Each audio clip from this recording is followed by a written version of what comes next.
Good evening, everyone, and welcome to this community conversation. It's great that we've got so many of you here tonight, especially on a night like this, which feels a bit like a cliff edge, both in terms of what's happening in America and, of course, what's happening, no more mention of America, and, of course, what's happening here on the eve of our second lockdown. So very conscious that a lot is happening in our world. But this is an opportunity for us to have a conversation with our local councillors and also our local police, especially on the subject of community safety. My name is Joe Moffat, as you can see on the screen. I'm the Vicar of St Mary's St Alban, Teddington, which is the church opposite the Landmark Centre. I'm also in charge of St Peter and St Paul on the crossroads of Broad Street and Church Road.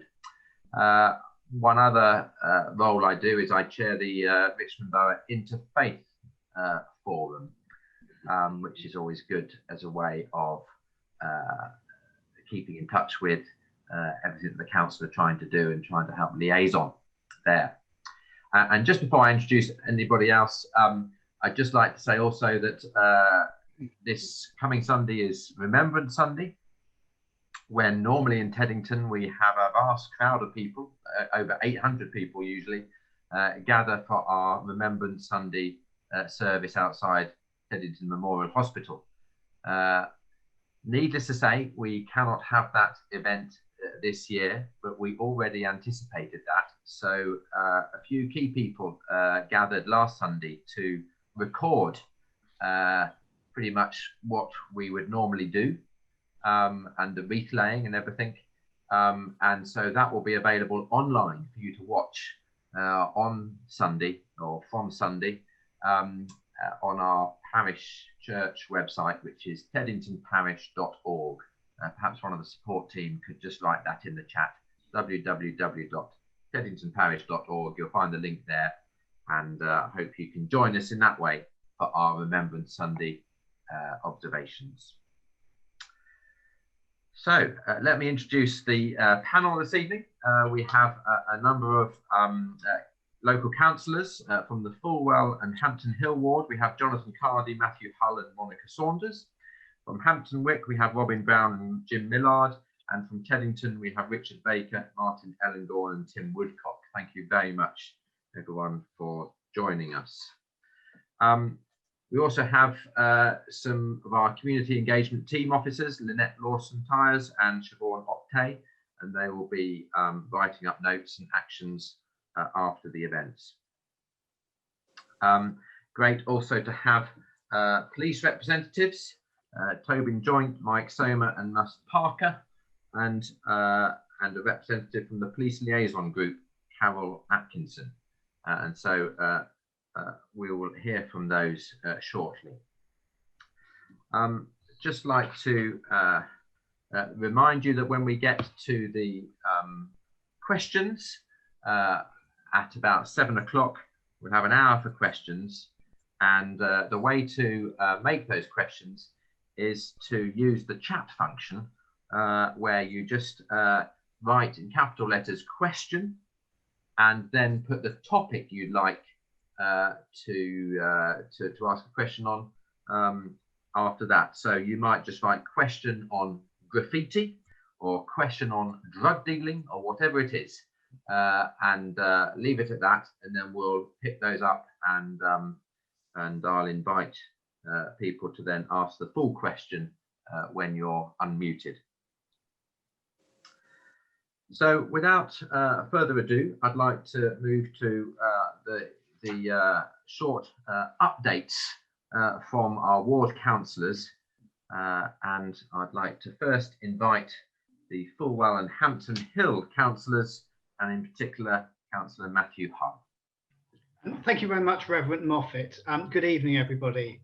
The main issues recently in the Fulwell and Hampton Hill ward on planning, the Hampton Road and the Strathmore Road developments were both approved. The School Street at Stanley School is up and running and doing very well. Burton's Road, the low traffic neighbourhood, there's a 6-month trial. The cameras are now up The signage is now up. There's been a few hiccups, but it seems to be working now. Hampton Hill High Street, we're endeavouring in the new year to have a meeting with Georgia, the town centre manager, and officers to discuss the empty properties.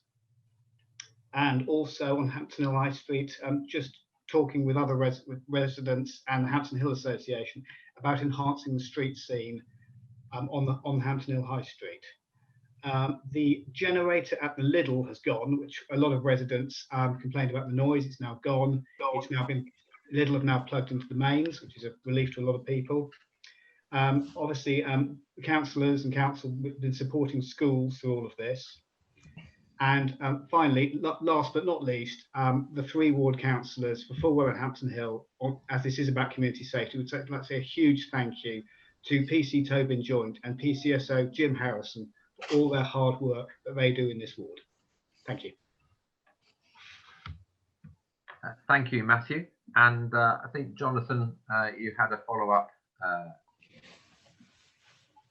Just wanted to go into a little bit of detail on the controlled parking zones, where there was a consultation across the Teddington half, which is the North Teddington bit, the Teddington half of Fulwell and Hampton Hill. As before, the majority of the area doesn't want to be in a CPZ. There are 2 particular bits where it looks like there's a number of streets that are opting for a controlled parking zone, one around Fulwell Station and one close to Railway Road and Church Road, that area. We're expecting in the next few months to see further details on the exact boundaries and so on of that. Thank you, Jonathan. Now on to Hampton Wick for a short update, and Councillor Robin Brown. Thanks, Joe. So just a few things from the Hampton Wick angle. First of all, hopefully everyone had a letter about the new test centre that is opening up at St Mary's Sports Ground. So the work should have started on that today. It will be opening for operation from Saturday. 7 days a week it's going to be working. Not actually council run, it's run by the NHS. Obviously, it's handy to have something locally, but if you do need to book a test, then you need to go through the normal process on the NHS website or ring 119. Udney Park, I think most people are aware that the planning application at Udney Park was turned down by the inquiry.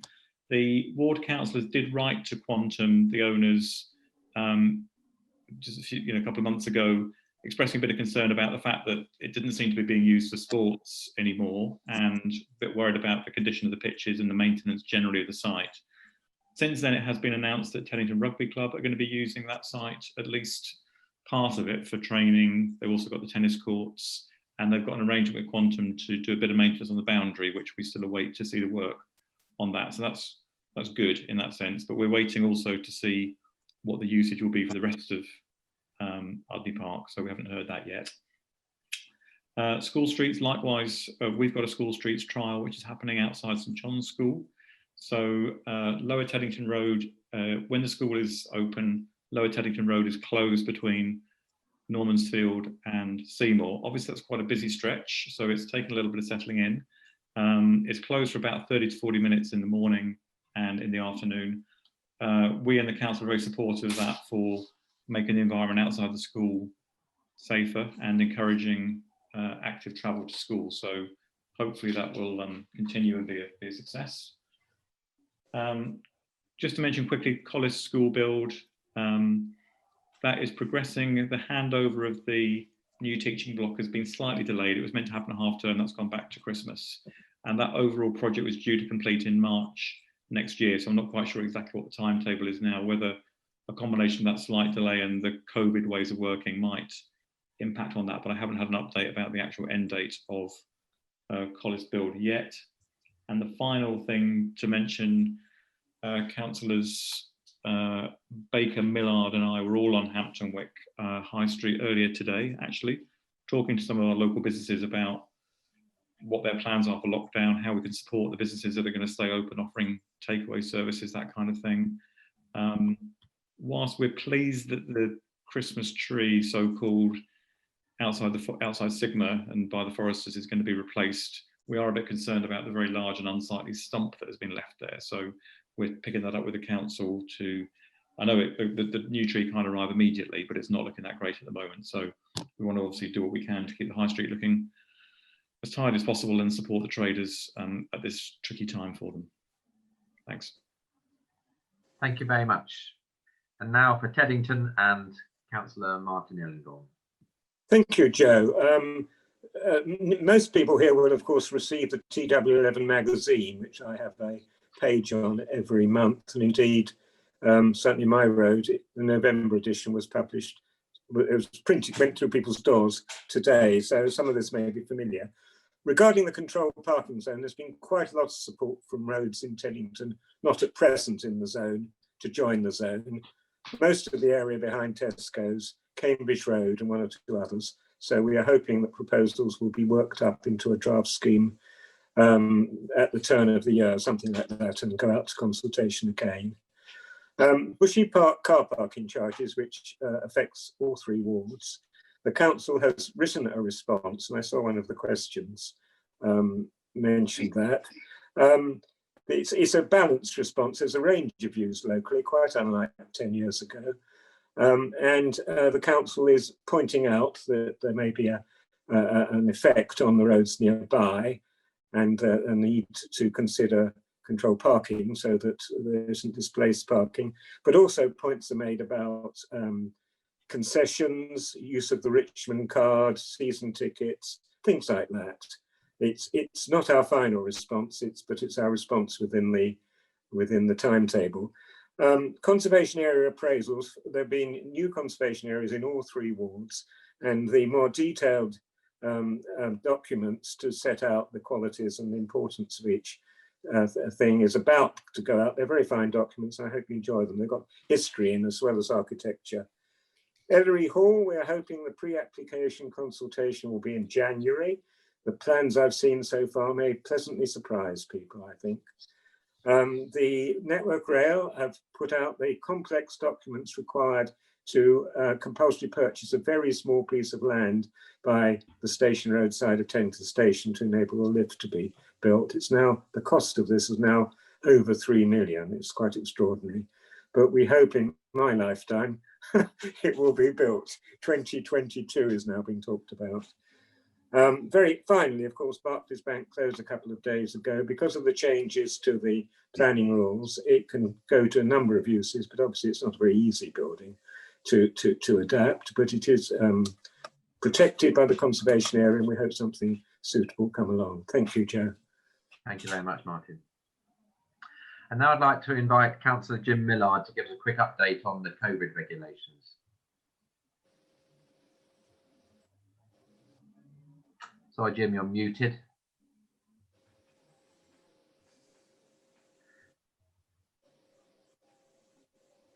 Can the team unmute Councillor Millard, please? Thank you very much. Yes, just a quick run through these. You're probably familiar with them, but it might be helpful to say this is from the 5th of November. And here come the slides. What are the new rules? You must not leave your home unless it is for specific purposes. This includes childcare and education.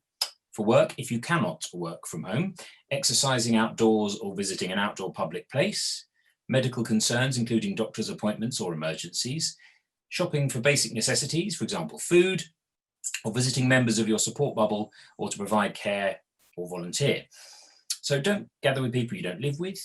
You must not meet socially indoors with family or friends unless they're part of your household, meaning the people you live with, or part of a support bubble you're part of.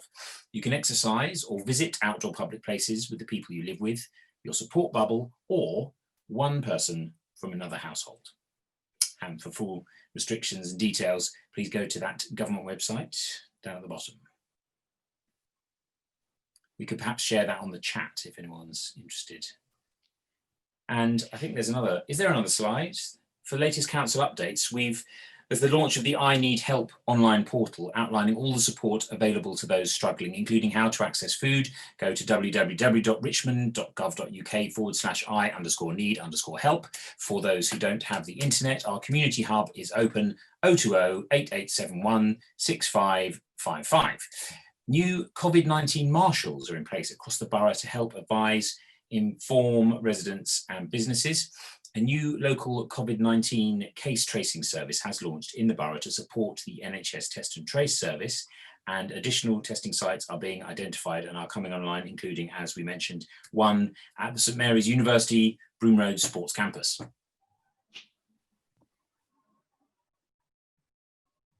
Thank you, Jim. Great, so that's the ward councillor updates. And now I'd like to hand over to Carol Atkinson from the Police Liaison Group to give us a quick update from that side of things. Carol, where are you? I'm here. Yes, thank you, Chairman. You all know that we live in one of the safest boroughs in Richmond. We live in Richmond, one of the safest boroughs in London. And to continue with that, we must support the police within our borough. The community can work well with the police. There's 300 or so police officers in our borough and 190,000 residents. So they definitely need our help. And one of the ways that's very pertinent for tonight's discussion is the police liaison groups. There's a police liaison group which services Hampton Wick and Teddington, that's 2 wards, and my police liaison group is Fulwell and Hampton Hill, which is 1 ward. And this provides an opportunity for members of the community to meet their safer neighbourhood teams, some of whom are here today. These are police officers who look after their ward. And in normal times, we meet once a quarter and we talk about our concerns as members of the community about crime and safety. And we also ask the police what they've done for a priority we set at the previous meeting. And then the police provide crime stats and sometimes crime prevention information as well. Fulwell and Hampton Hill normally meet at the Greenwood Centre, but of course that's in normal times, and this is not normal times. We're actually doing, allowing residents to write questions to the police, which are sent to the police, who then give the answers, and they send out some crime stats, and I give a short chairman's report, and that goes out as virtual minutes. But we're hoping to become as sophisticated as you are here and to use Zoom in the future. So that's police liaison groups. But we're always looking for a more diverse audience, if you like, more diverse members, particularly we want younger people. Then if you go to Richmond wide, we've got the Safer Neighbourhood Board, which comprises 30 residents from the whole borough. And this represents different interests, neighbourhood watch, police liaison groups, older people, different ethnicities, faith, business, education, disabilities, and the general community. But we don't have many younger people there. So if any of you have got a child or a grandchild who would be interested in joining, I'll give you some information at the end about how to do that. That meets every quarter on a Tuesday evening, and it's now being done via Zoom. But when this awful time is over, we will be back at York House. But this is an opportunity to hear about the latest stats across the borough, and also to have the opportunity to question very senior police officers. And then the last little bit, which is getting down to grassroots, is neighbourhood watch. This is no longer people twitching curtains to see what their neighbours are up to. This is actually about community. It's about watching out for your neighbours, knowing who needs help in the road and so on. And this is very important right now. And we are the eyes and the ears for the police, providing intelligence to help prevent or even solve crime. And I'm hoping that in the minutes, there'll be some emails where you can contact Neighbourhood Watch, police liaison groups, or the Safer Neighbourhood Board. But remember, for all of this, these lovely meetings that we have in an emergency, such as a crime being carried out, you always ring 999. If there has been a crime and no perpetrators present, it's 101, and antisocial behaviour can be reported online. And all of this information will be shown in the minutes. Thank you, Chairman. Thank you very much, Carol, and thank you for your work. So I'd like to just give the police constables an opportunity to give us a brief update from their wards. PC Tobin Joint first. Hi there. Hello, everyone. Yeah, just ride you all again. So I'm the officer on the Fulwell and Hampton Hill team, to myself and the community officer, Jim Harrison.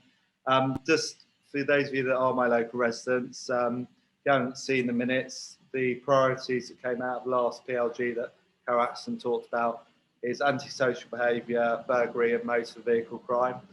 I won't touch on motor vehicle crime much because it's slightly outside the top of this, but just would say that catalytic converter thefts are a big problem still, not just my ward, but across the Met.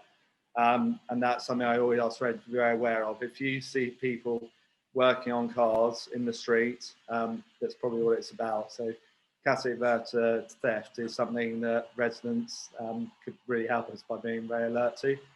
Talking about community safety in a general way about my ward, sort of where there's been, with the darkness coming sooner, there's been sort of ASB issues in the usual places, the open areas off Holly Road. I know one of the businesses on the high street, so there were some groups hanging around the bus stop opposite of Sainsbury's and the library. And obviously with the school as well, we've now got these closures in during the school times. So me and Jim try and be there as much as we can. We sort of can't quite cover it all in one day, but we're trying to move around the different areas each patrol and cover as much as we can. From what I understand, with the school closures, that seems to be getting better. Speaking to volunteers today, and yeah, we just try and be where we can when we can. That's kind of it from me. Thank you, Tobin. PC Mike Somers.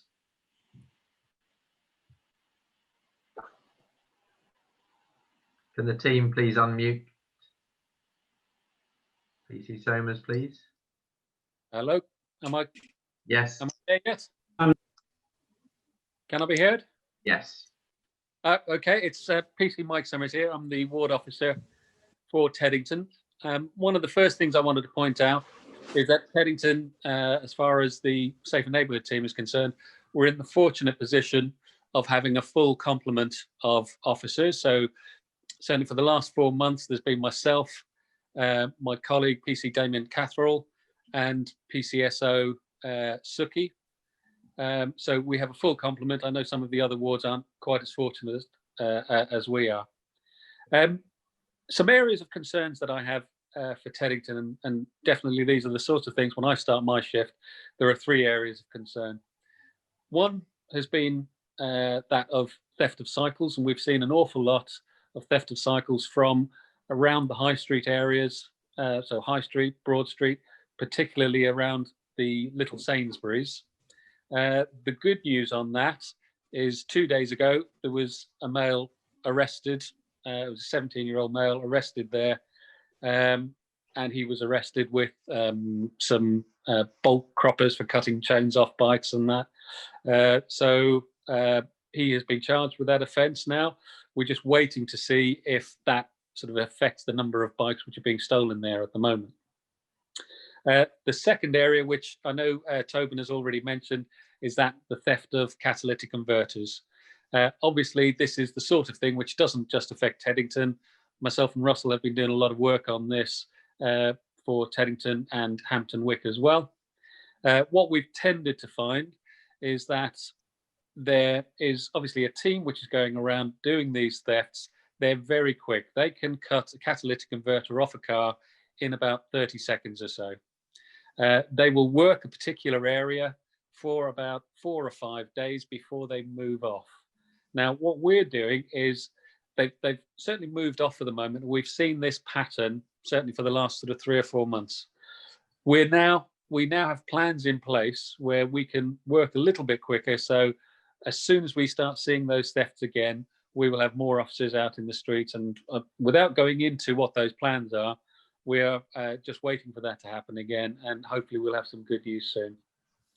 The last area that I wanted to mention is something which has been happening quite a lot in Teddington on the high street, in Tesco's car park, for instance. Basically, any of the car parks which have got payment machines on them. We have had, we believe there are about 2 or 3 people who are targeting some of the elderly people who perhaps are getting a little confused when paying at the car park machines with their credit cards.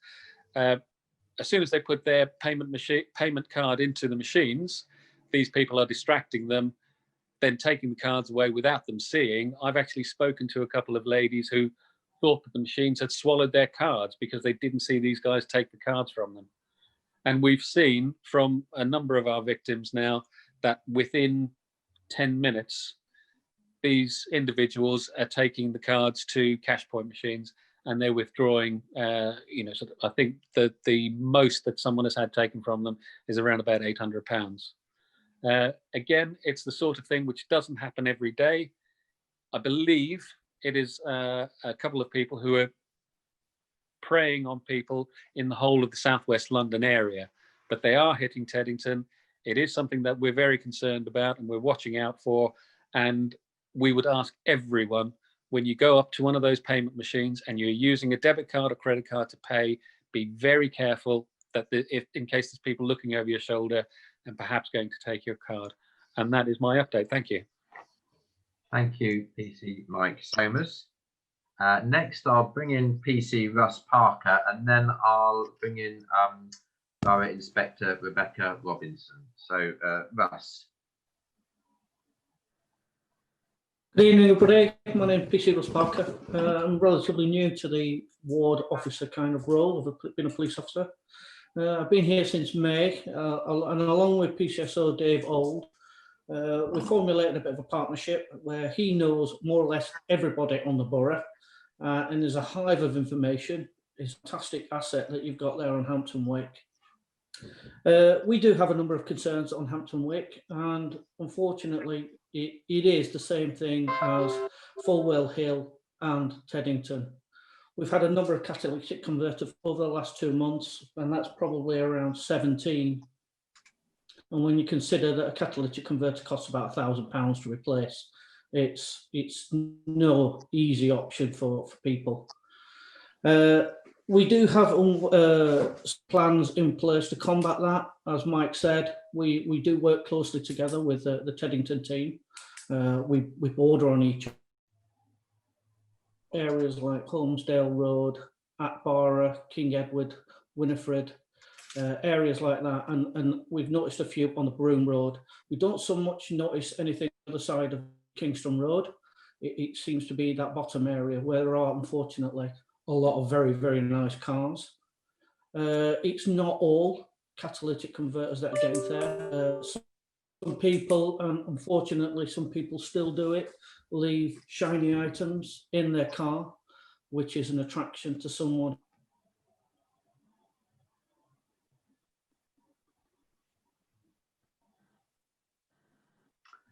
Sorry, it sounds like we've lost Russ.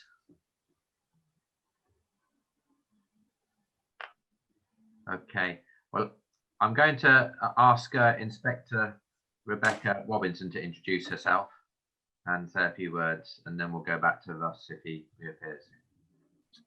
Hello everyone, I'll keep it really brief because I want to give you as much time as possible to ask questions. I just wanted to introduce myself. So I am the Borough Inspector Rebecca Robinson for Richmond. And so I am in charge of all the dedicated ward officers and all the safe neighbourhood teams across the Borough of Richmond. So just very, very quickly from me, just sort of the overall trends. Sorry, terrible timing. Sorry, it's bedtime just as I've come in. For Richmond, we have seen a general spike since lockdown lifted in crime, which is kind of as is to be expected. That is in line with the rest of London. Richmond does remain one of the safest boroughs in London. However, that doesn't mean that you should expect any less of a service. And we work hard with the teams and our colleagues to make sure that we provide that for you, especially over the summer months and any particular areas of disorder, which I'm sure we'll sort of come on to in questions. So that was it really. We've got representatives of PC from each of the wards who will know far more than myself as to the operational good work going on. But yeah, just hello in case anybody wanted to ask any questions directly of me.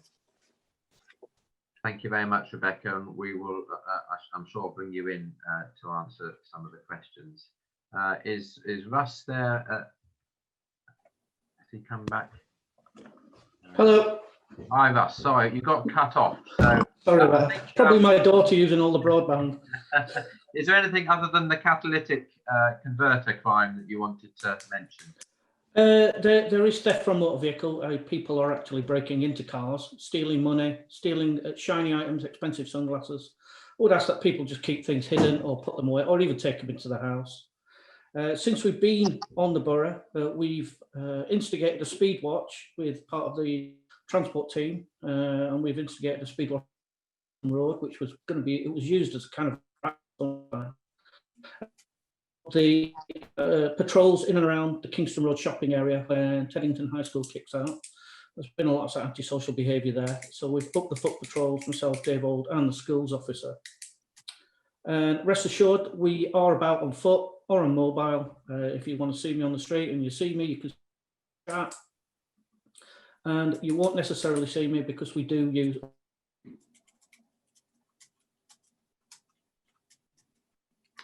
Oh dear. Sounds like we've lost him again. Let's move on now then to the open questions, and please help me by not writing all your question in the chat, because otherwise it makes it very difficult for me to track these questions. If you could just put the word question and then the topic you wish to ask a question on, and leave it at that, then I'll try and bring in everybody. And the idea is to bring everybody under a particular theme together. So I'm going to ask Mary Field Smith to ask her question about Bushy Park and police presence. And I'm hoping the team will unmute Mary. Yeah, I'll put my start video. Good evening, everybody. Thank you. I live in Bushy Park by the Water Gardens. I just wanted to ask about the police presence in Bushy Park. We did experience a lot of antisocial behaviour in the park during the last lockdown, including deliberate damage to our gates, which cost the parks a lot of money to replace. And I don't very often see any police in the park, and I think sometimes it would be quite reassuring if they could be seen to be just monitoring the behaviour. I realise it's not quite such a problem now because the weather is much colder, probably not the same use of the park as there was in the last lockdown. Thank you. Now that's one of the police team here to answer that. Yeah, I'm more than happy to answer that. Strangely enough, I was in Bushy Park today. Although we, at the moment, because of the weather, there isn't so much of a need for us to be in Bushy Park. It's one of the areas that we really like going into. So we probably go in there a bit more than we actually need to. That being said, the park itself is not only covered by ourselves, but it's also covered by Royal Parks as well. If you like, they have the priority say, the priority police presence in there. But we are in there quite a lot. Unfortunately, we've seen over the summer, certainly when the first lockdown was finished, there was an awful lot of youths who were gathering in various parts of the area, but would sort of gravitate towards the park. So we have been in there quite a lot. I think Russell was mentioning a little bit earlier on, one of the reasons that you might not necessarily see us is because we do have access to a couple of unmarked cars as well. So sometimes we do like to have a good presence. We'll drive a police car in there. Other times we're a little bit more sneaky beaky, shall we say, and you might not see us, but we certainly for our shifts, we are probably in there in Bushy Park at least for a drive-through twice during our shift. Oh, thank you. Yes, there's a particular concern about the cricket pitch around the Hampton Hill end. I think because of the access to shops and alcohol purchased there, and the litter problem, as you are aware, was very, very bad during the last lockdown. So, yeah, sorry, Mary, I'll just sort of add to Mike's answer as well, if you don't mind. One of the things, because where you said agree with me and Jim, I remember very clearly when we had quite a spike in that issue. One of the things for myself and Jim is one of the things with our approach to that, it has to be quite planned. What I remember was one of the big problems was a lot of it was evening activity and even sometimes during the night. The neighbourhood shifts are standard shifts in a 5-week cycle. All our shifts except for 2 shifts in the whole 5-week period don't go beyond 8 p.m. So one of the sort of issues with that was that we just had to, and that what's been tricky. My colleague Jim is only 50%.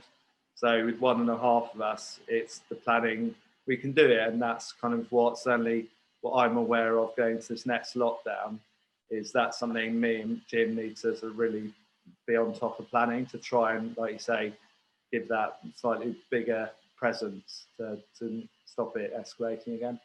Thank you very much for what you do. And of course, the cull is on at the moment anyway. So the gates are locked, but of course that doesn't stop them climbing in if they want to, which is rather dangerous actually when the cull's on. Yeah.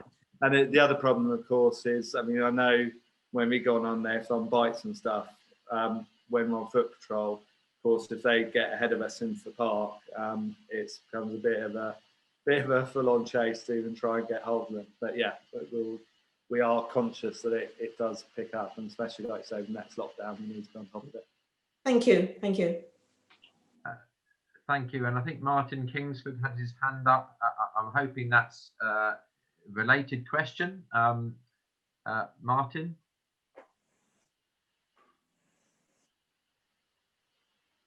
I'm muted.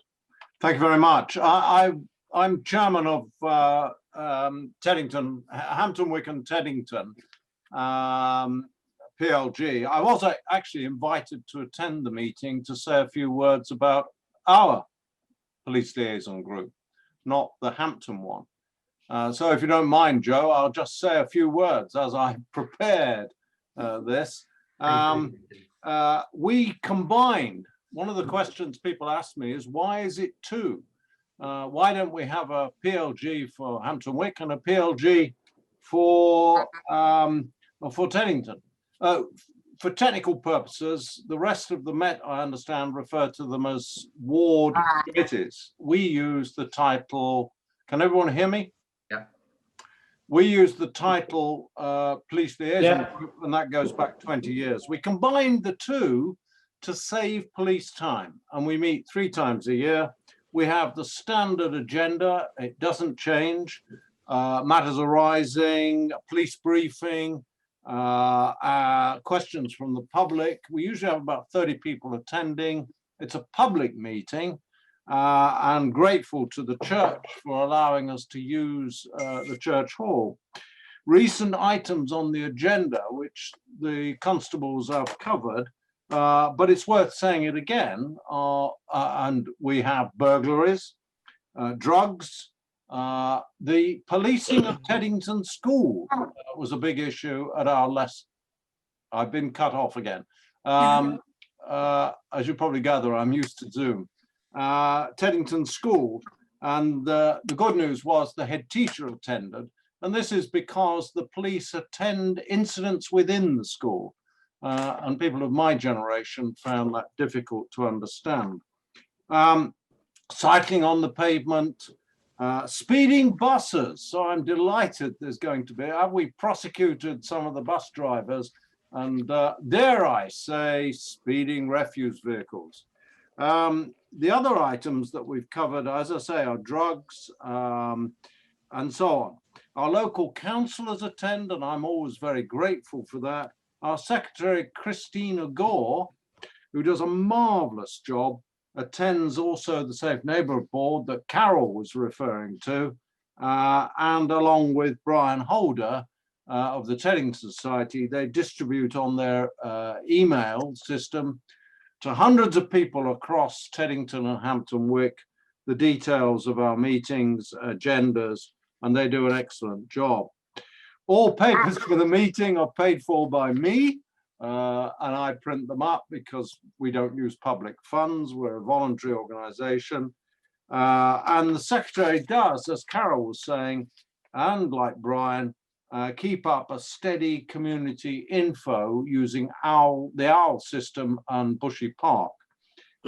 We have no plans for a public meeting for obvious reasons, and I've made it clear to many people that would have to be next year or after the vaccine. However, I have picked up that I understand the police would be happy to host a Zoom meeting for Hampton Wick and Teddington, and that would be great. And also, might I add, support the police's, the Metropolitan Police's engagement strategy, which I believe was launched last year. And I also understand the new commander for this area is talks of engagement.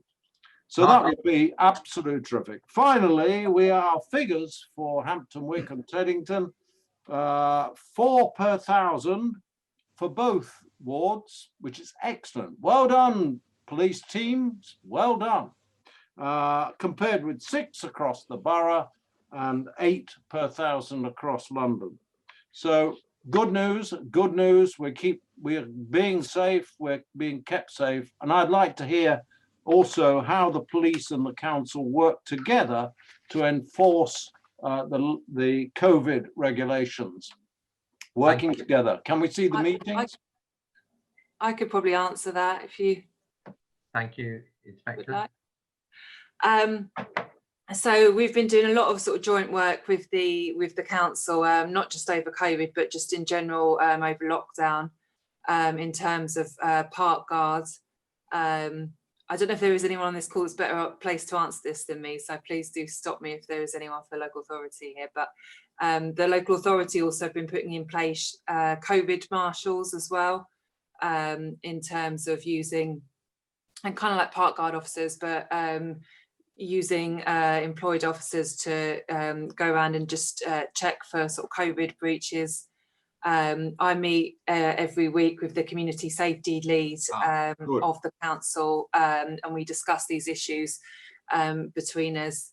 And when we've got any sort of specific issues, for example, the issues over Teddington Lock, that will involve a joint approach from ourselves and the local authority. So, and this was another reason really to sort of do these meetings, was so that we can bring together both ourselves and the councillors. So, you know, if anyone does have any questions, we can, in this meeting, sort of point them the right way. Thank you very much, Inspector and Martin. Let's move on, please. Adam Sunman has a question about cycle use. Adam.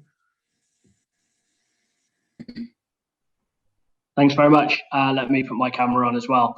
Yeah, it was just a question. I think during lockdown #1, we saw an increase in the use of cycles for people to get around. And as a regular cyclist, I think there was also an increase of, if I put it nicely, angst from drivers as a result of increased maybe new cyclists on the road. I'm aware that we're not participating in Operation Close Pass, but it was interesting, Mike, when you were talking about speeding offences. Are we twinning that with, and I noticed the chap that just spoke was talking about cycling on pavements. Now, I've instructed my partner while we're riding together often to ride on the pavement because of the danger of close passes. So just a question to the policing team is, are we doing anything in order to make the ecosystem of the road safer for both drivers and cyclists? Somebody else answer that? I don't know if that would be more one for the council. Do you mean in terms of sort of marking out cycle lanes? Is that what you mean? No, so I know Parks Police have been doing a little bit of work in terms of, for example, trade vehicles coming through, right? And it was more, if we're looking at less so, if we're looking at speed, are we also looking at proximity, I guess is the question. I guess that's something I probably have to take back to our Safer Transport. I know that they do speed watches in relevant areas. It's potentially not something that we would get involved with. obviously cycling on the pavement I know is an issue, and that's something that the officers, the DWOs, will address if they see it. But yeah, I'd probably have to take that out with our safer transport colleagues and come back to you. It's not something I've heard of. May I answer to some extent that question, Joe? Oh, yes. Just very briefly, I've been involved, been coordinating road watch, which is really the speed rather than close passing, and basically road watch events, which is really the police, the traffic police and volunteers from roads come together to do, to kind of go onto specific roads where there's problems. The events the availability of those events was severely restricted from November of last year for various reasons, a lot of it to do with administration. So that I think each London Borough was restricted to 2 such road watch events per month, which was quite difficult to organise. And then, of course, all of that was suspended from March onwards. But what we did have, meanwhile, I kept in touch with our local traffic police. We could highlight to them certain roads where we could ask them to kind of, go and do some enforcement on their own, so to speak. And then road watch events were resurrected in September. And now, of course, they've been suspended again. But we can still let them know, I think, which roads might be worth concentrating on. How much they can do obviously is down to resources, I think. But it's worth, if you email Richmond 20's Plenty, of which I'm one of the coordinators, and let me know which roads you want, maybe some work done on that. But we know that speeding was particularly bad across the whole of London during lockdown. And I know Andy Cox, who's sadly moved on now to Lincoln, was really, really good in getting that issue addressed, or trying to get that issue addressed. Thank you, Monica. Thank you. Yeah. Does that help at all from the guy who asked? Yeah, you're saying thank you. Yeah. So, let's move us on. Ricarda Baldock has a question about cooperation between police and the general populace. Ricarda. Hello, thank you so much. This is an amazing meeting. I'm really excited to see so many police officers and the liaison team, so it's and the councillors in this team, in this meeting. I think I joined the meeting particularly really to find out how I'm a Holly Road. It was mentioned in earlier resident in Hampton Hill for the last 2 years. I would love to hear for myself and hopefully for everybody here how we can actually support the police force in the work they are doing. It is great to hear that you're doing something, but obviously we are sort of everywhere, as it were, and you are not. So when I'm hearing the catalytic converter thingy jump up, the problem, I think, for so many, I suspect, is if I see somebody lying under a car, do I ring 999? So how can we actually cooperate with you and be your eyes and ears? Thank you. That's a really, really good question. Thank you very much for asking that. I would say, firstly, the first thing that you can do is if, especially with catalytic converters, if you do see something like that, please don't even bother with 101. Please go straight to 999, because it's so much easier for us to deal with crime sort of as and when they happen, and the quicker they come in, and they will always come in quicker through that system, the easier it is for us. So that's one thing. Another thing that would just be really helpful is I see a lot, so I sort of recently moved over from Wandsworth, and I see a lot in Richmond of stuff being put on social media. So I think social media is great. I think Nextdoor is great. It's a great way for us to sort of communicate and see problems. But sometimes I will see something on Nextdoor and I will speak to sort of the local dedicated ward officer about it. And the first time that they've heard about it is actually from social media. So if anyone is seeing things like that, please do report it into police instead of putting it on social media, because then what happens is it almost sort of then takes on like a life of its own, and it's just a lot harder for us to unpick. I think Tobin, could we unmute PC Joy? And he's waving his hand at me. I think he'd probably like to add something. But yeah, that's it for me. No, just very fortunate, because literally 2 hours before the school, this really enforces the inspector's point. I've had a call where I spoke to a resident, and this is exactly what we'd like from you guys, Carla, is your eyes and ears. Like you said, there's lots of pockets of things that I need to get on top of. And what the biggest thing in neighbourhood policing, our biggest effect is being a presence. I've seen that this week. The bus stop was a business on the high street. Guys gathered at the bus stop. For 1 week, me and my colleague Jim have been there 3:30, 4 o'clock every day. They've not turned up once this week.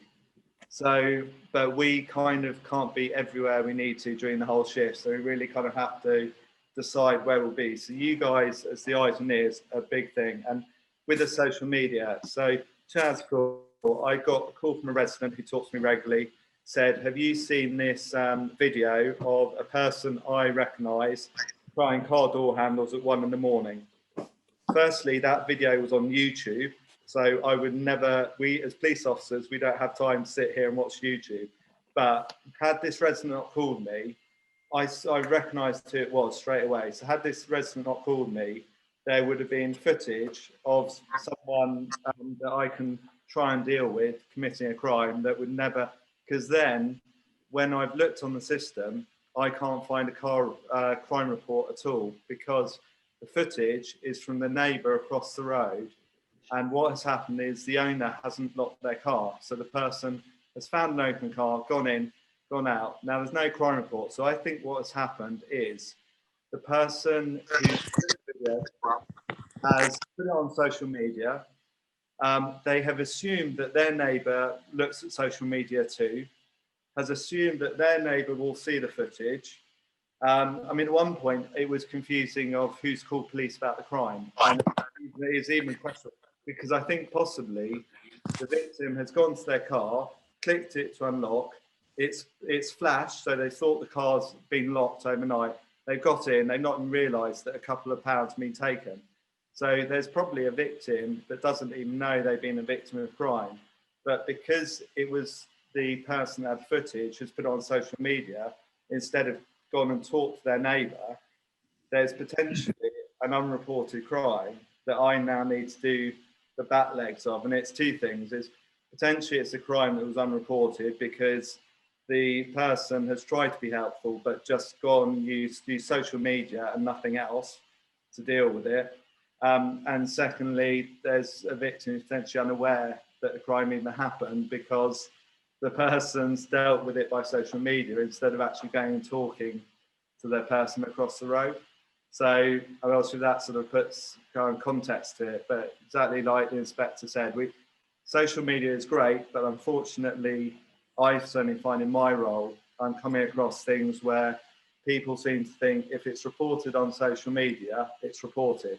No, we don't have time. We tweet and we try and do, I'll be honest, I hate social media, but I tweet when I can. I'm archaic, I use WhatsApp and that's it. But yeah, as police, we don't have the time to be scanning all the social media channels you have now. I don't think I was suggesting using social media at all. I would, though, if I may, bounce slightly back to things. You said the catalytic theft or any other things are done very quickly.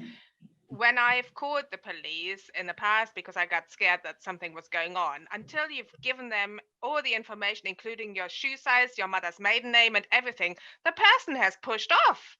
And then if you're lucky, 10 minutes later, somebody rocks up. And of course, you look like quite frankly, like a total idiot because nothing is visible anymore by the time you rock up. So it's difficult. I must say, on Holly Road, you've mentioned it. It's apparently a bit of a hotspot with the wreck. I never see anybody here from the force, I must unfortunately say. So it's difficult to get this response right. I think PC Russ Parker has his hand up to answer that. it's very, very rare from the patterns that we've got that they will come, hit one car and then leave the area. If they're going to do it, they will do more than one car in that same area. And if we've got a unit on scene, we've got more chance of catching them while they're there than we have when they've left. So What does it's it look quite like? Are essential they that you lying still under go. the bonnet? Yeah, well, generally they look like workers, like labourers. Underneath? It could be anybody. Yeah, they will definitely be underneath the car. They'll have a kind of a trolley jack, which they use. They'll just jack the car up, and it's up, it's cut off within less than a minute, and it's released, and they're back in the car in less than 2 minutes. But just because it's going to take 10 minutes for a unit to get there does not mean to say that we won't catch them, because they will be in the area. And if one car's been hit, you can almost guarantee that another one will be hit, or another one has already been hit. Just to add to what Russ has said there, give you to add to his point, we had one, you might remember this, be a local resident in the Holly Road area, about 2-3 months ago. We had one 1:30 in the afternoon, the road opposite Sainsbury's on High Street, Hampton Hill. We had footage from Noble Wines because the suspects parked their car in front of the camera. They didn't know there was a camera there.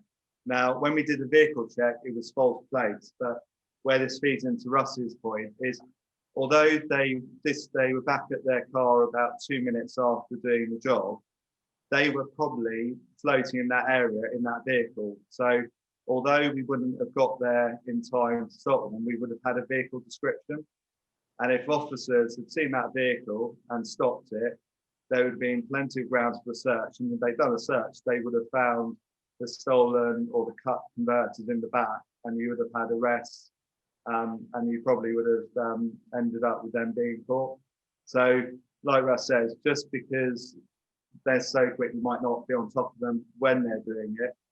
They might still be in the area, and even having leads, we might be able to pick them up somewhere else because they're still in the vicinity. Tobin, thank you very much. I'm going to move us on now. Thank you. Ian Donald has a question about Burton's Road and Hampton Hill High Street. Ian. Hi, hello. More with regards to Burton's Road is the closure over the bridge. I appreciate the reason why it's being done. What I'm not sure if people are aware of is the dire effect it's having on Hampton Hill High Street. It's absolutely gridlocking the high street at that end where the traffic lights are, Park Road, Hampton Hill High Street, and the road going towards Fulwell. That's number one. It's taking forever at peak times to get across those traffic lights now, whichever way you're going, particularly from the Fulwell side going across to Hampton Hill. And also, a little bit of a side note, the road, Albert Road, that runs parallel with just at the start of the high street going into Edward Road, where you're not allowed to go across Park Road to these roads between 4 and 7. There is at the end of the road, there's a no right turn into Park Road, but there's a tiny little sign, a yellow sign, about 2/3 of the way down the road that says no access between 4 and 7 from Albert Road to Edward Road. And obviously, there, it's not clear, and my God, you must be getting quite a few fines from it. Maybe that's the reason why, maybe not, but it just is totally gridlocking that top end of the high street, and it is filtering right down Hampton Hill High Street at times. So I appreciate the reasons for it, but I think it's just pushing a problem somewhere else, and it's causing big problems. Thank you. Just on some a councillor wants to answer on Hampton Hill Fulwell. Jonathan Cardy wants to answer. Jonathan, thank you. Can we unmute Councillor Cardy? Thank you. Thank you for unmuting me. Yes, I appreciate the that the improvements on Burton's Road bound to cause extra traffic through the traffic lights. I did raise this with the officers right at the beginning of this whole process, and I was assured that the officers are fairly confident that we should be able to increase the amount of traffic flow through those traffic lights. Unfortunately, traffic lights belong to Transport for London rather than the council, so we're not able to synchronise things or improved at the same time as these works. But I did go to the last Transport Committee to remind people there that we need to pressurise TfL to revisit those lights and check the phasing of them, and hopefully somewhat unblock Hampton Hill. Another part of it is problem with cars ignoring the advanced stop line and being in the bit of the road that the buses need to be on when they turn from the Hampton Road into the Hampton Hill High Street. And we've managed to reduce that a little bit by having an advanced stop line for the bicycles. But I appreciate that junction is one that can get jammed up through various things, and it's important that we find a way to increase the capacity of it, because frankly we should be able to get more traffic down Park Road than we were getting down Burton's Road, which was the reason for this in the first place. Thank you, Jonathan. I think Monica wants to add something. Yeah, Ian, I just wanted to mention about the signage which you referred to about no right turn.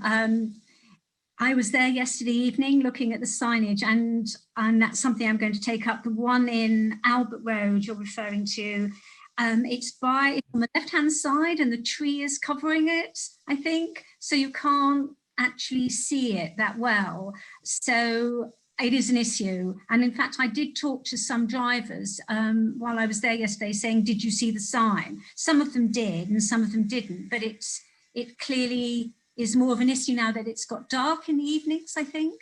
So that's something I'll be taking up with highways officers. Maybe there needs to be a sign on the other side of the road where the lamp is actually shining onto it, which is much clearer. So yes, it might be making money, but that's not the intention at this point. I mean, obviously the whole intention is to divert the traffic away from Burton's Road and the residential roads. It's not supposed to be a money-making effort. If it is, then it's failing. But obviously this is early days. Thank you. Thank you very much. And now Nikki Wilson has a question about electric scooters. Nikki. Hi everybody, thank you for this evening, it's really helpful. One of the things that we've noticed, some of the children that I work with, the care manager in Crossroads Care, and other people have mentioned that on Upper Teddington Road there are some electric scooters, and it's really quite dark now. The children don't wear helmets and they're there quite a lot, and I just really wanted to know the legalities around it, and if obviously the police and the community are also seeing these kind of problems. Inspector Rebecca. So electric scooters has sort of come up. There's sort of the same concerns about this across the whole of the borough.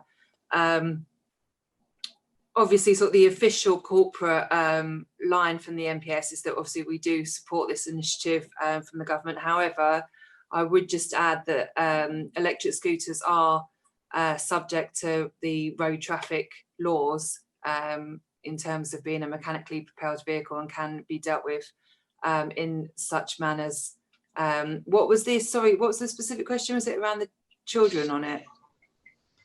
Yeah, just the children on it and the dangers, because I think because they're on the pavement as well and it's dark, they're not wearing helmets, and somebody else could be knocked over. They're going past other children really fast.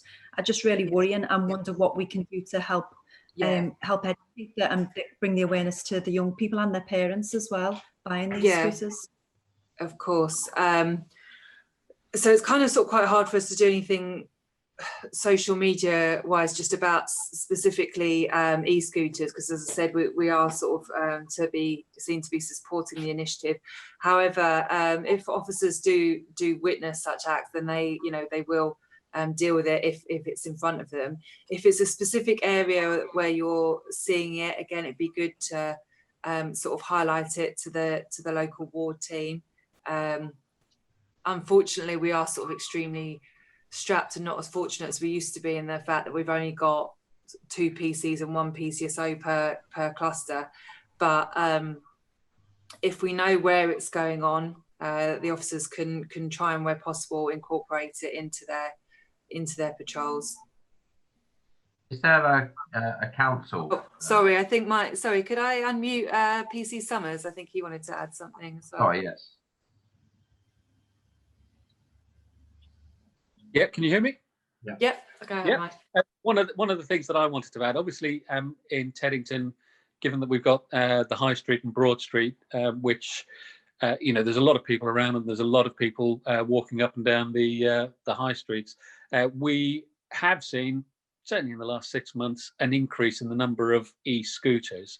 Now, as the inspector pointed out, we can, where necessary, we've not had to yet, but we can enforce the Road Traffic Act because technically they are a mechanically propelled vehicle. What we have been doing is really trying to use a common sense approach with this. So for the last 3 or 4 weeks or so, we have introduced what we call the antisocial behaviour warning tickets. So if someone is on one of the e-scooters and they're on the pavement and they're going a bit too fast and there's some other people around, and it's that sort of thing where we are viewing that as being antisocial, we have started giving people tickets. Okay, so instead of where previously we perhaps would be giving those people just some words of advice, now we're taking it a stage further and actually issuing them with antisocial behaviour tickets. Obviously, if they were to get a number of those tickets, then it goes up the ladder, because then we start issuing antisocial behaviour notices, and that's when things start to get a little bit a little bit more serious. But over the last 4 weeks, well, certainly over the last 2 weeks, we have issued a number of those in the High Street in Teddington. Thank you very much. And and on the Upper Teddington Road. Thank you. A question from Mark Lawson on Broome Park. Mark, can you just limit your thing to 1 question, please? I think we've already dealt with catalytic thefts quite a lot, so if you could just limit your question to Broome Park, thank you. Yeah, sure. I'll come back cheekily on the catalytics, but Broome Park, I walk down Broome Road regularly these days, 1 to go to the park for a run and 2 to go shopping in Kingston, because there's still too many unmasked people on the buses. And I was just going to ask the police, if you don't mind, the area between Teddington School and the school on the next opposite corner, I was just going to ask whether you have any crime on the riverside of that Broome Road between those 2 schools, because I do see some fairly undesirable individuals, some of whom I've seen in Bushy Park on the summer evenings, often using e-scooters. So I was just wanting to know if it was a crime hotspot, because I don't see the relevant charts these days. So that's the area between Teddington School and I can't remember the name of the... So is that in Russ? Is that your ward, Russ? Yeah, that's mine. But it is actually Broome Park. Broome Park is... Are people living there that I don't expect to live in Broome Park, or...? Who do you expect to live in Broome Park? Well, it looks quite... I've never been into it, but it looks quite salubrious. But I think we do have to focus on actual crime. Can we just ask Russ whether there is any crime that he's aware of around the park? That's exactly what I want to hear, yeah. There's been a few in the past. There's been a residential burglary before I joined the ward. It was late last year. We've had a few comments from residents saying that they've seen a few nefarious people walking around. But generally in the Broome Park area, regards to criminal activity, I haven't seen a great deal, and nobody's actually come to me and said, this is what's happening in Broome Park. Now, that's being said, we had the odd neighbour dispute from the flats area, and there is an ongoing, some of the residents in there, but other than criminality, there isn't a great deal that's been going off in Broome Park, which I'm pleased. Thank you. A question. Excellent. Yeah, I've seen some people leaving there and then going up to Bushy Park where I watch my cricket. I'm going to move us on now. Thank you very much. A question on cycling from Michael J. Sorry, we need to unmute you, Michael. 1 second. Thank you. How's that? Can you hear me now? Yes, we can. Good evening. I'm one of the local neighbourhood watch coordinators, and I've done it for many years in Hampton. Now, this afternoon, I had to go out in my car, and very near my home in Hampton, I had to make a sudden emergency stop because a cyclist on the footway suddenly turned out and crossed the road right in front of me. Fortunately, I was under the 20-mile-an-hour speed limit. And then about 4 or 5 minutes later, I actually saw a police car ignore a cyclist on the footway only a few yards from my home. And about 15 or 20 minutes ago, one of the attendees in this meeting said he actually instructs his partner occasionally to ride on the footways. But none of the officers in this meeting explain that this is actually an offence. So does this mean that the police condone cycling on the footway? Not at all. First, if I could come in. Firstly, the police car, obviously, we do have to sort of prioritise things in terms of risk. So that police car quite possibly wasn't a safe neighbour car. It would have been a response team car. And even when they're not on blue lights, they're often on their way to calls and set appointments with victims that they have to make. And it can just be quite simply that they just do not have the time, unfortunately, to stop and deal with anything that's not sort of a life or death risk in front of them. We just have such limited resources, unfortunately. That is just the reality of it. And as for the chat, I actually on my screen don't see the chat. But yes, it is obviously an offence to ride on the pavement, just to be clear. Well, thank you very much for saying that. Thank you. Thank you. I'm going to scroll back because there was another question. Councillor Cardy wanted to ask a question to the police about bike thefts. And I wanted to prioritise other people in the room other than the councillors. So sorry to keep you waiting, Jonathan. But no, that's fine. But just as a follow-up to that last one, I thought that the police only dealt with adults cycling on the pavements, and there is a certain age, and I'm not quite sure what it is below which they're allowed. But the other thing I was going to raise about cycling is that can we get some marked bikes with some sort of transponder, some sort of radio beacon in them, in places where bikes get nicked, so that when they're nicked, they're traceable and somebody can actually catch the people who are nicking bicycles, please? Yeah, so it is for children. I'd have to double check, but it is either I think 10 or they have to have done the cycling proficient. Is that right, Toby? Yeah. So they have to have done a cycling proficiency test and be 10 to be able to go onto the road. And then the second one, I think, is this smart water that you're talking about. Officers do that. So we have a crime prevention officer who does kind of lead on the marking of bicycles. We will be looking to, obviously at the minute, we've also ourselves got to be aware of COVID being a priority and socially distancing. So certain bits of engagement like that have been put on hold, especially where officers have been put elsewhere in terms of COVID patrols or aid elsewhere. But that is something that... more about one of those tracker devices, so that if somebody, an actual radio responder, like a mobile phone, buried in the frame somewhere, so that if somebody nicked the bike, you could just switch the tracker on and find out where the bike now was. I'm happy to talk about that. Go on, Mike. Yeah. Thank you. We do have the facility. We do have on the borough. We do have a number of tracker bikes. With the current situation of bikes being stolen in the High Street, Teddington, that is one of the options that we're considering. There are limited resources, you can imagine. I believe we have a couple which cover the whole borough. We are just waiting to see when we can actually get ours. Obviously, I can't reveal too much about it, but that is on our radar. I'm just very reassured to hear that they exist, and I'm sure they'll be coming to the High Street in Hampton Hill fairly soon. Otherwise, I'll be asking Tobin about them. Thank you. Okay. Thank you. And Councillor Monica Saunders, would you like to ask a question about police resources in general?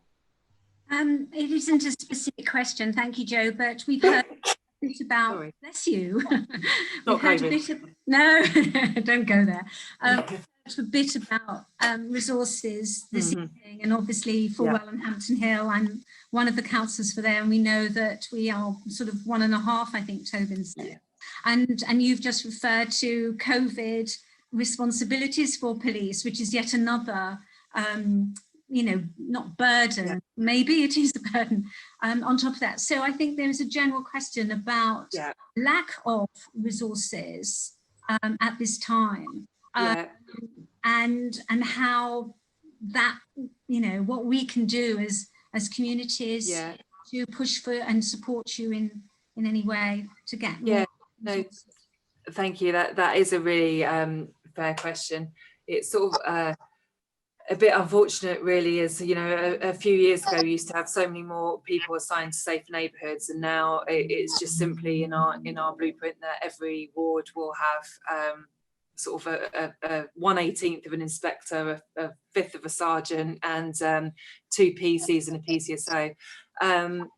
However, as a bit of a silver lining, we've just had a new borough commander taken over, Ma'am Liz Chappell, and she is very, very pro on engagement, very much sees the value to neighbourhood policing, and has sort of really driven a campaign. We've had more recruits starting to come through now, more probationary officers, and they are starting to filter through. And our new borough commander is very, very keen that at least where we do have the vacancies, that they are filled. Toby's been doing a marvellous job, but I'm very much aware that he's been doing it on his own for quite some time. So that will be one of the priorities of where we put people, and hopefully we'll look to fill those vacancies within you know, the next 2-3 months, because that is sort of really the drive from our leadership team, which is great. We'd love to have more people in general just assigned to SNT, but that is something that is just sort of way above us. So what we do try and do is be a bit creative. So where we have got our brand new officers, they attend a unit called the Probation and Development Unit. And what we have been doing is sort of volunteering, because we've got a lot of good experienced officers on Safe Neighbours, is to volunteer to take those officers out, you know, walking around, showing them the grounds, because that's more people out in the street for us. We've been working a lot more closely with special constables, and getting them assigned to certain areas, which is great, because again, that's another visible presence for us.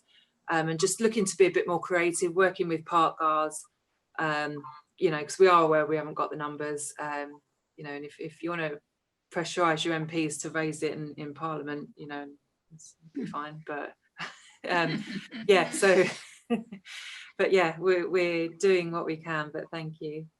Okay. Can I just add something else there, if you don't mind, Mark? Yeah, of course. Yeah, go ahead.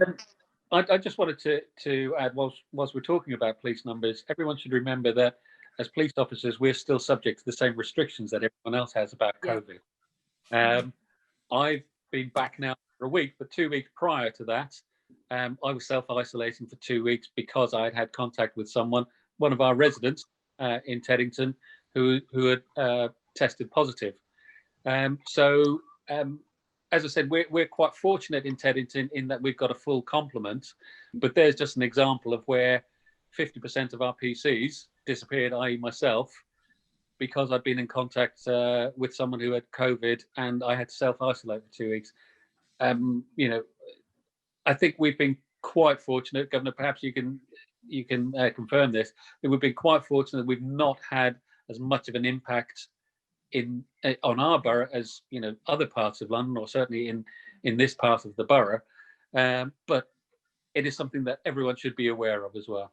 Yeah, no, that's a really valid point, Mike. Yeah, that's true. And as well with COVID and with the sort of rise in unlicensed music events that we've seen over the summer. Unfortunately, if something does happen in Lambeth, the guys and girls will sort of be taken off their walls to go and deal with that, which is as frustrating for them and for me as it is for you, because you know they joined Safe Neighbourhoods and that's you know what they want to be doing.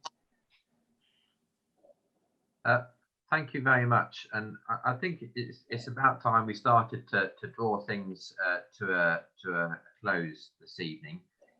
I'd just like to say how good it has been to hear, especially from the police officers tonight, because I think very often we refer to the police as a general entity, and we expect them to do all sorts of things, to turn up at all sorts of times and places.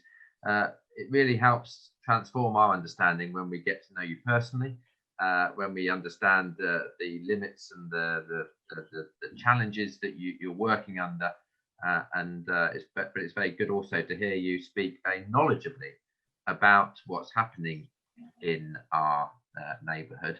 And I suppose one observation that I would make from this evening is that as real and as damaging as some of the issues are that we've discussed tonight, if you step back and think about it, it's remarkable how little has come up tonight in terms of issues that really trouble us on a local front.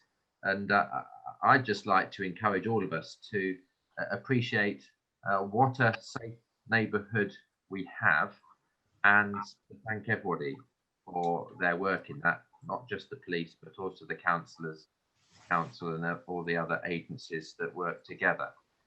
So thank you to everyone who's turned up tonight and to ask lots of good questions. Thank you to our panel, both the councillors and the police. Thank you to our community team for keeping this going behind the scenes, pressing all the right buttons. And I would just like to say good night and good luck as we enter into lockdown. So, thank you, Joe, for chairing. No, Joe, thank you very much for chairing on behalf of everyone. Yeah, well done. Thank you so much, Joe. Thank you. Thanks very much. And a very good night.